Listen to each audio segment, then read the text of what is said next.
Hi guys, today is Thursday. I hope everyone's day is off to an amazing start. Thanks so much for stopping in today, guys. Guys, the way I just opened up the video just now is the best I've felt opening up a video in a while. Yeah, it seems like for the last 3 or 4 videos, I've been talking about not feeling 100% my best.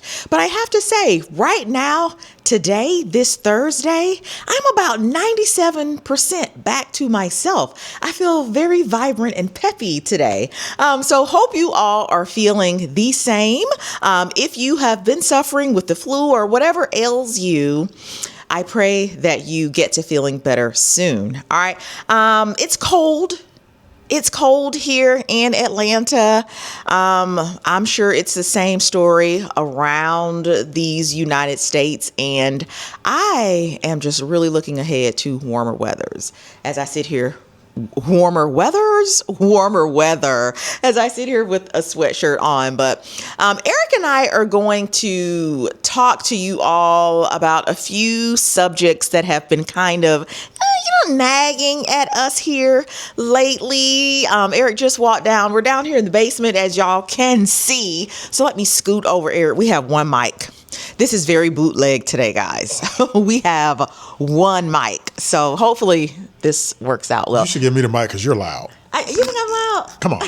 Get it. Go ahead. I think maybe we put it. You want me to hold it? Who's going to hold it? I'll hold it. Okay, well, you hold it. I'll just sit like this.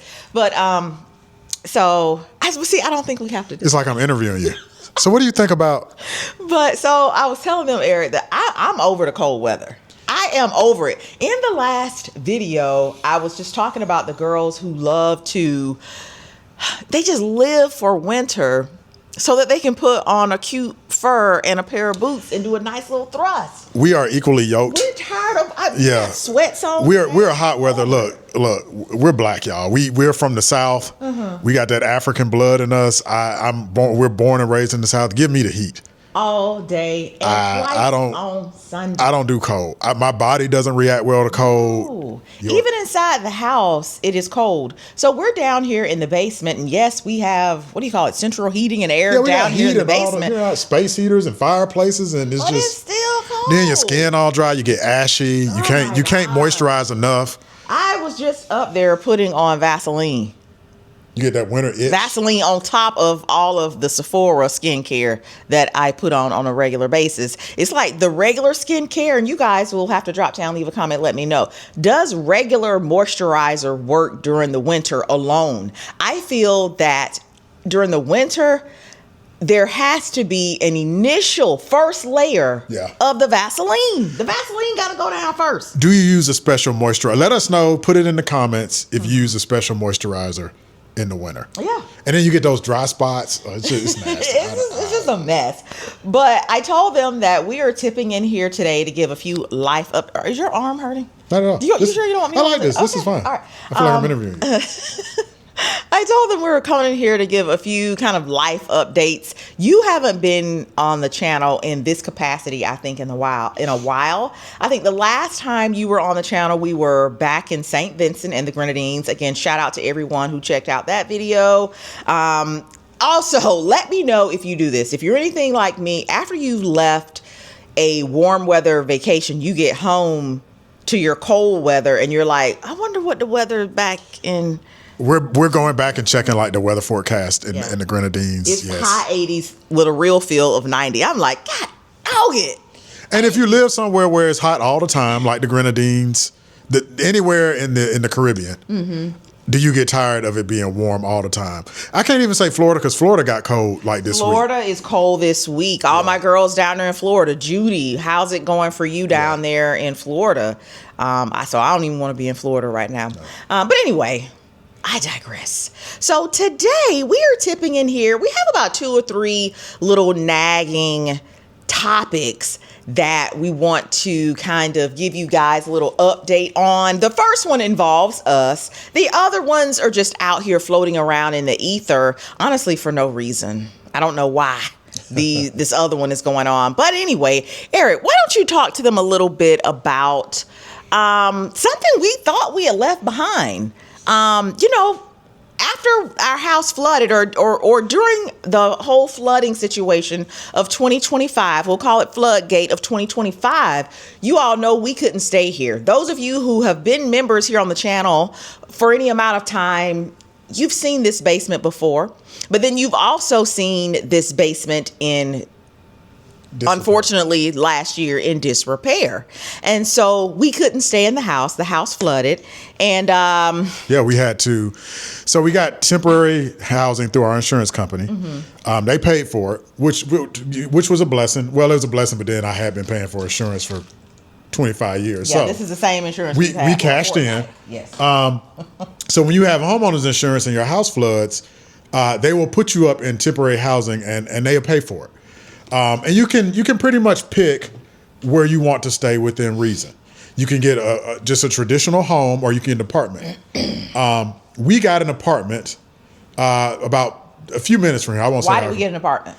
The house thing, it was just a lot. We just felt like an apartment at that time would be more convenient, easier to get in and out of. A lot of the houses too, quite honestly, renting a house is trickier because the houses that are for rent tend to be older, and you didn't want an old house. Right. Nobody is really renting a brand new house. Not for a reasonable price. Like, here's the thing. Insurance will pay for it. They're not going to pay $10,000 a month for you to rent a house. They're not. It's got to be a reasonable price. So the houses we would have wanted to rent, quite frankly, would have been about, I'm not lying, like 10. They were there because we wanted to stay in the area. Yeah. So in this area, yes, the houses, they do have them for rent, but they're like $10,000 a month. And so we weren't trying to max out. Honestly, I think our insurance company, now that I look back on it, I think they would have paid for it. But when I tell you, when the policy was done, the way they were going to give us the boot would have been epic. They would have written stories about it. They would have dropped us so fast.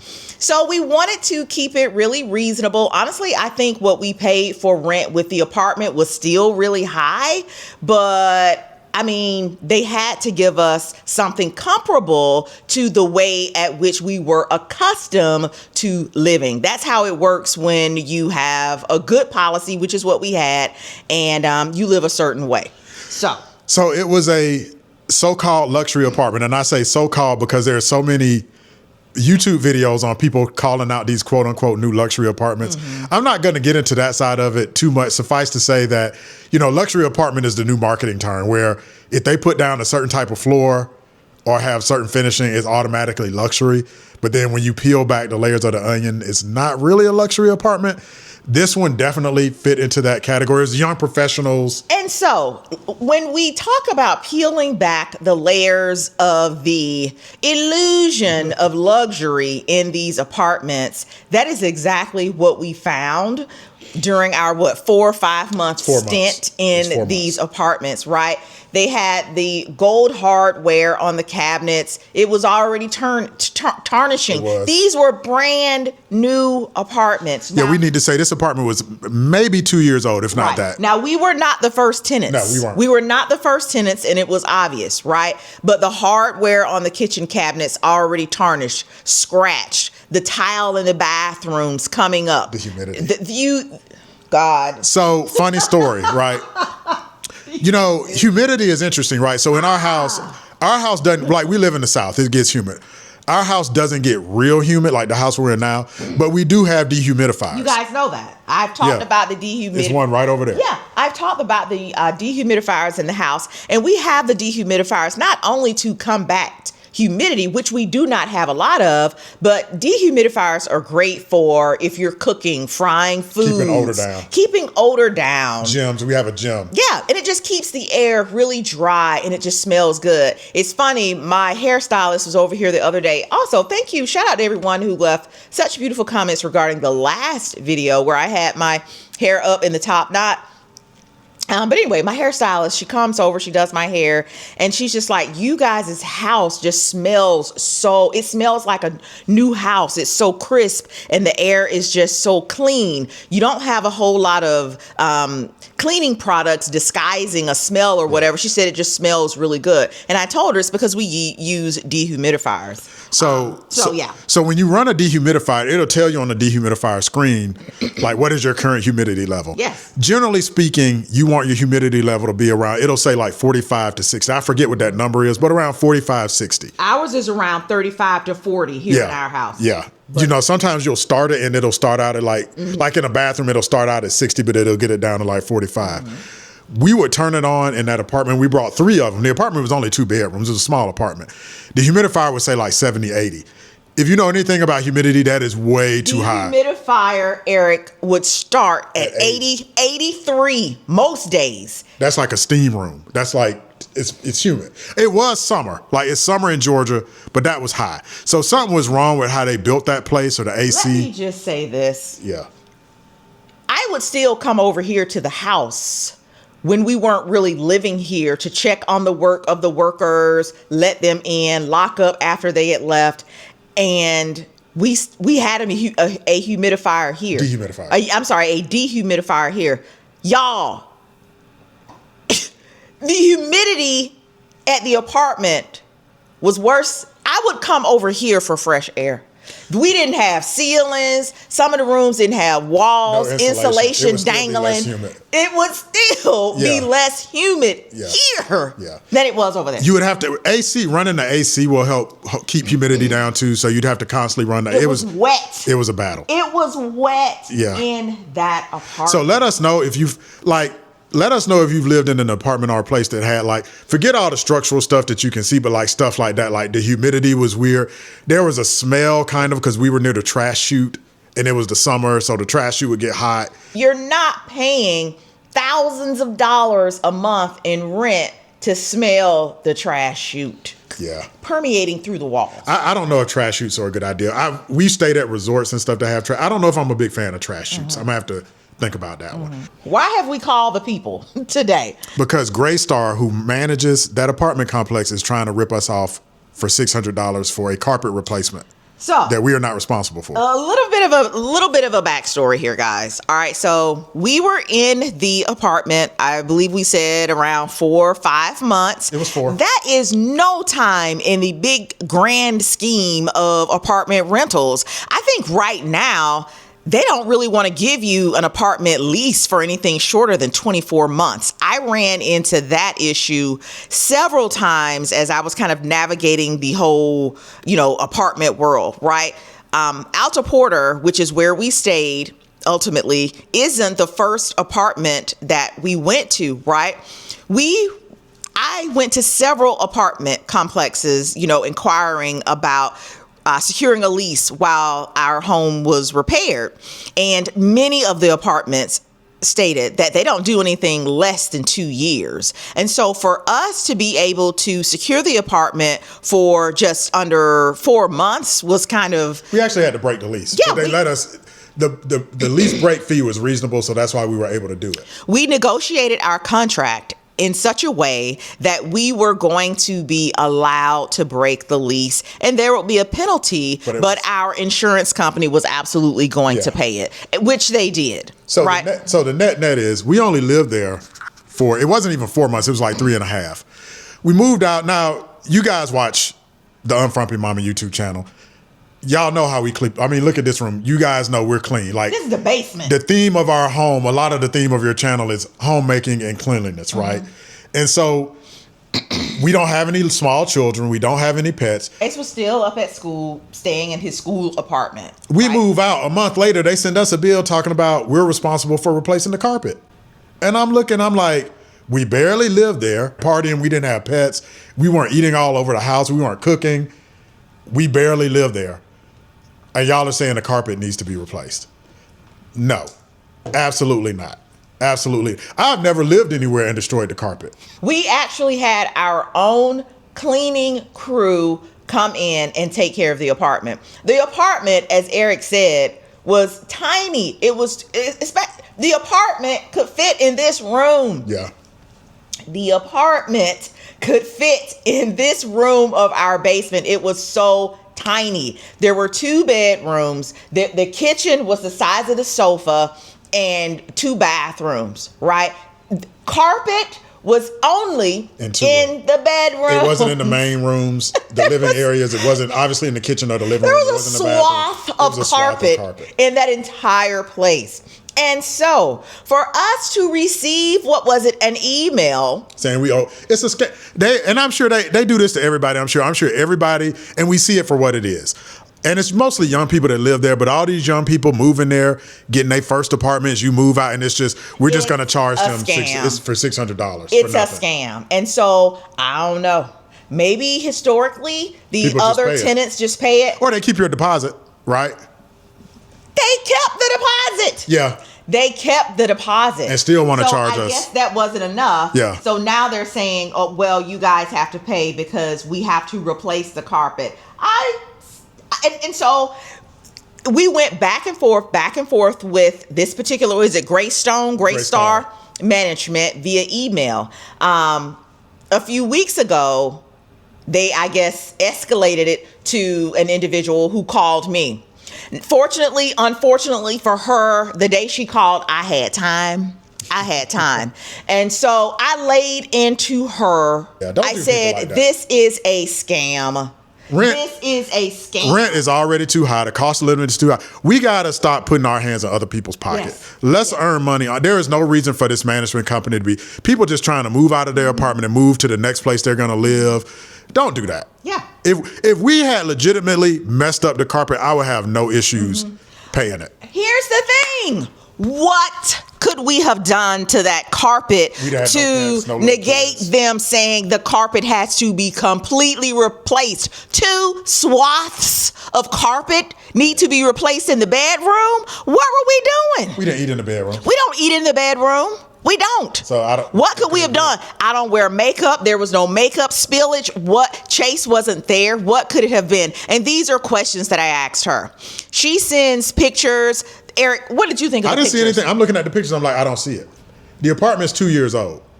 If you guys want to replace the carpet after 2 years, that's fine. But you can't charge the person that stayed there for 3 months for 2 years of carpet wear. The carpet just needs to be, and maybe they're trying to keep the luxury feel, and that's fine. That's great. But we only contributed to 3 months of wear and tear. The carpet did not need to be replaced. I looked at it.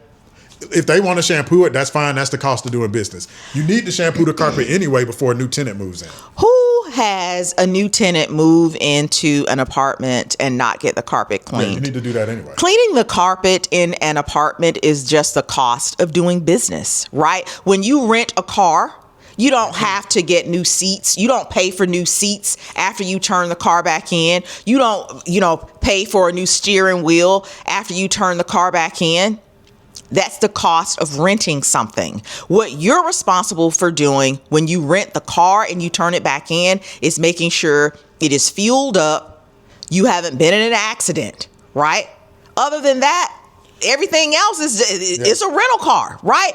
Said that to say, the apartment when we left, like I mentioned, was in pristine condition. We've moved out of apartments, but we've all done the dog and pony show. You know what you're supposed to do when you move out of an apartment. You clean it up, you vacuum, you do a reasonable job. Now, the apartment complex is always supposed to bring in a professional cleaning service behind you. But they did not need to replace the carpet. That apartment was about as clean as you could leave an apartment. This is what I would say, right? As we draw this portion to a close, because I feel my pressure rising. We've stayed in apartments before, albeit 20 years ago. It's the same.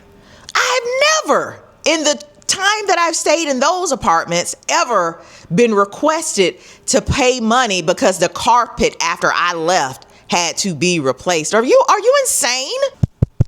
When I tell you, you guys will see us in court for this one, I'm not paying nothing.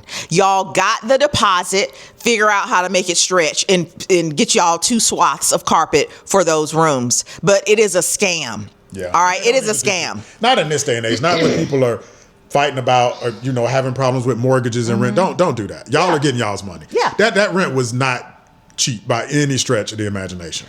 Now, what I will say, if I had to do it differently in hindsight, what I would have done is had the staff downstairs, the front desk staff, the little admins that they have down there, who were great, by the way. The individuals downstairs in the office, the local little admins. What I would say, we should have possibly had them come back up and done a walkthrough with us. That is a great point. You want to take something from this video, take that. If you're watching this and you have an apartment, when you move out, have the management come and do a walkthrough with you and take pictures, right? But why didn't we do that? Because you got to remember our mentality. It's a flood. I cannot describe to you how chaotic the moving process Our life was not because of anything we did wrong. We weren't disorganized. It's a different kind of move when you're dealing with a flood situation. It wasn't a normal move. It was a lot of moving had parts. To be coordinated. Some of that furniture that we had in the apartment was through our insurance company. And so we had a schedule. Everything was really time sensitive. So our insurance company coordinated the time to have their furniture taken out. Then we had to have, like I said, we had our cleaners come in and clean the apartment. Now we also have our furniture being put back here in the house. Everything was coordinated, right? So in hindsight, I would have made sure we allotted time to have the team on site for Alta Porter, again, that's the name of the apartment, come up and do a walkthrough with us. I will say though, in our defense, Alta Porter has it set up where they don't even have to. They were just like, leave the key. They were just like, leave the key, it's fine. So it's the setup. Chase just switched apartments. Chase is in the student apartment. Chase's apartment, look, he's a student. Did he keep it as clean as we kept our apartment? No. It was not as clean. We did clean it up. It was fine for a student. They didn't ask us for anything. They didn't ask for anything. They asked us for, Chase moved out. That was it. When I saw Chase's apartment, right? And again, Chase is our son. He's a young adult. I'm not expecting him to be as fastidious as Erik and I are. So when I saw his apartment, which wasn't terrible, I said, Chase, they're probably going to. We're not getting the deposit back, which is fine. It wasn't a big deposit. It's fine.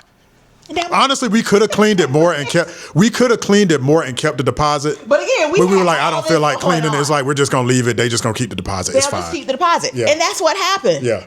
But these individuals at Alta Porter, are like, oh no, you guys are going to have to pay to have the carpet replaced. You guys are out of y'all's minds. Yeah. You're out of your mind. We will see you all in small claims court, I guess. I guess so. I guess. Let us know. I know some of y'all will have dealt with this. Let us know how apartments have tried to rip you off. Just let us know. I'm not even going to ask if you've run into it. Yeah. I know you have, because I know this is the world we live in. Everybody has a hustle. This is their hustle. They are hustling young adults. But see, they didn't know we were living there.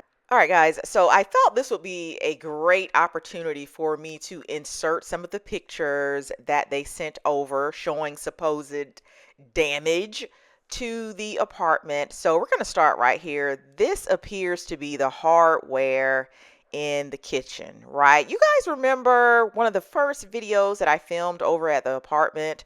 I was complaining about the state of the hardware. So this, and I put in quotes, gold hardware had scratches all over it. And again, if you were to refer back to one of the first videos I shot in that apartment, I actually talked about the way the gold hardware was tarnished and how the hardware, most of it in the kitchen, already had scratches on it.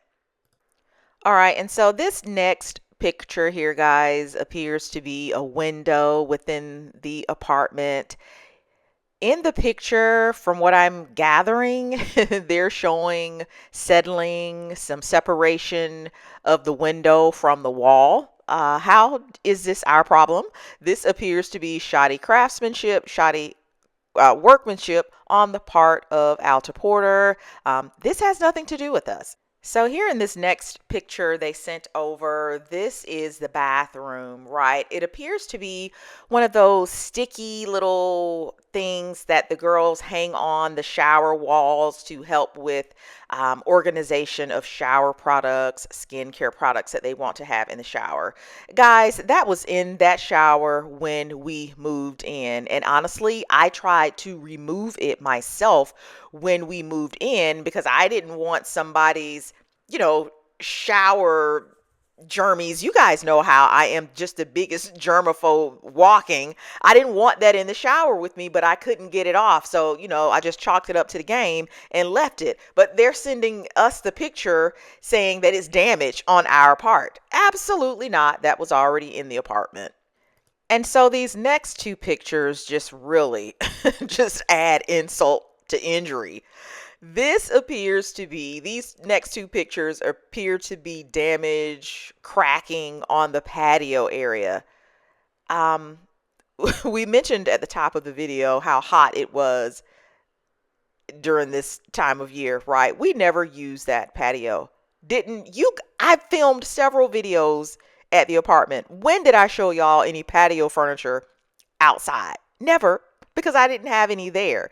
And so these people, I hate to insult people's intelligence, but how in the heck would we have caused the cracking outside on that patio or deck area? That is, again, shoddy work.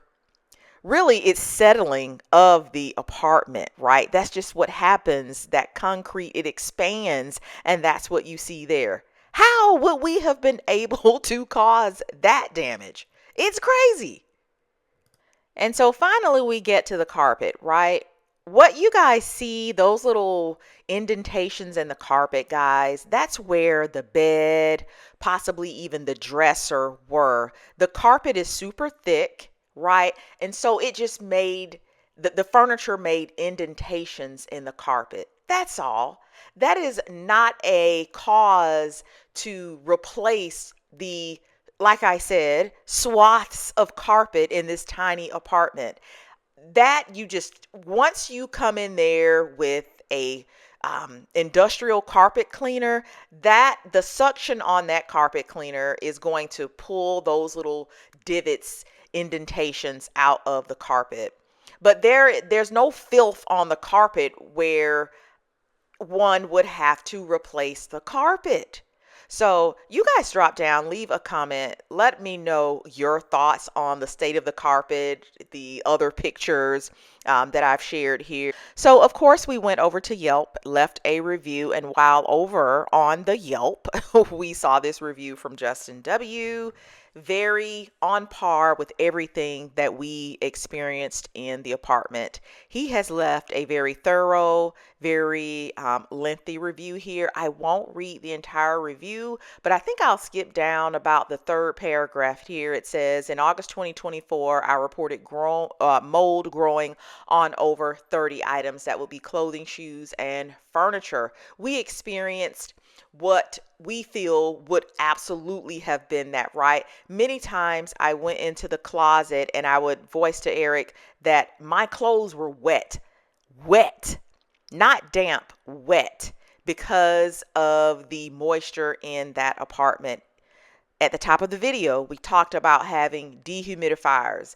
Justin W. talks about having to spend money on dehumidifiers and dry cleaning because of the moisture in the apartment.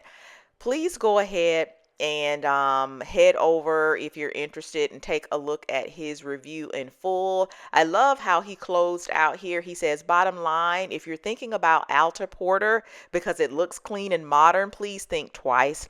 The air quality is questionable. The HVAC system traps moisture and management takes zero responsibility. He is 100% on par with that assessment. I love the fact that he even included photos of items with mold growing on them. I don't know what their next steps are, but I sit here on ready. Let us know if you have had any recent experiences with rental properties, playing these type of hustle games. It's a scam. It's a scam. It's a scam. Speaking of scams and hustling, are we going to talk about the black mega churches in particular, and then a skit by the comedian Drewski? If you're not familiar with him, just Google or go on YouTube and look up Drewski Church. There's a short on YouTube, Drewski Church skit, mega church skit. If you're not familiar, right, please do yourself a favor after the video, go check it out. But just a quick little, synopsis of the skit. Drewski is dressed to the nines in all of his luxury garb, impersonating a mega church pastor. Black mega church pastor. Yes, a black mega church pastor. So he's wearing his Christian Dior fit. Christian He's wearing Louboutin his shoes. Christian Louboutin shoes, and he's driving his big, outrageous luxury vehicle. It's a whole comedy skit. It is insane. It's pretty funny. And a lot of the churches, a lot of the churchgoers, not saying that we're not Christians ourselves, but we don't attend these mega churches. I think the individuals who attend mega churches have a different mentality. I don't want to say the parishioners have a cult-like mentality, but they be locked in. So They be locked in. And let me say this too. Before Drewski, there were some controversies about like people locking the doors of the church, and you had to tithe like $2,000, or they wouldn't. I don't know the whole. It was crazy. It was crazy. I don't know, and you're right. I don't know the exact amount, but that I was about to say the skit is all over the interwebs, but no, it was the actual pastor saying, we said we're going to take up this amount of money today. Lock the doors until I get the money. And then some people were, walking up and they were coming up short. And they were, this ain't what I asked for. This is the pastor. This isn't what I asked for. I asked for this amount. And so I guess in light of all of that's going on, Drewski keeps his ears to the streets. He did a skit.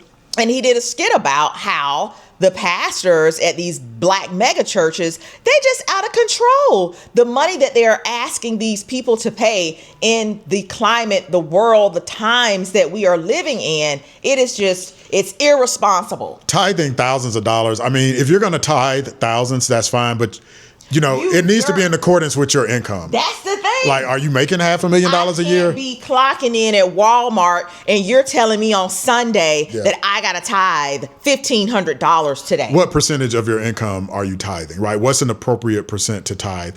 There's nothing wrong with being part of a mega church, obviously, or any church. Like, we're church going. We grew up in the church. But I think, we have to... even with religion, we have to use common sense, right? Right. I saw there's this comedian, Schuler King. I like him. He's funny.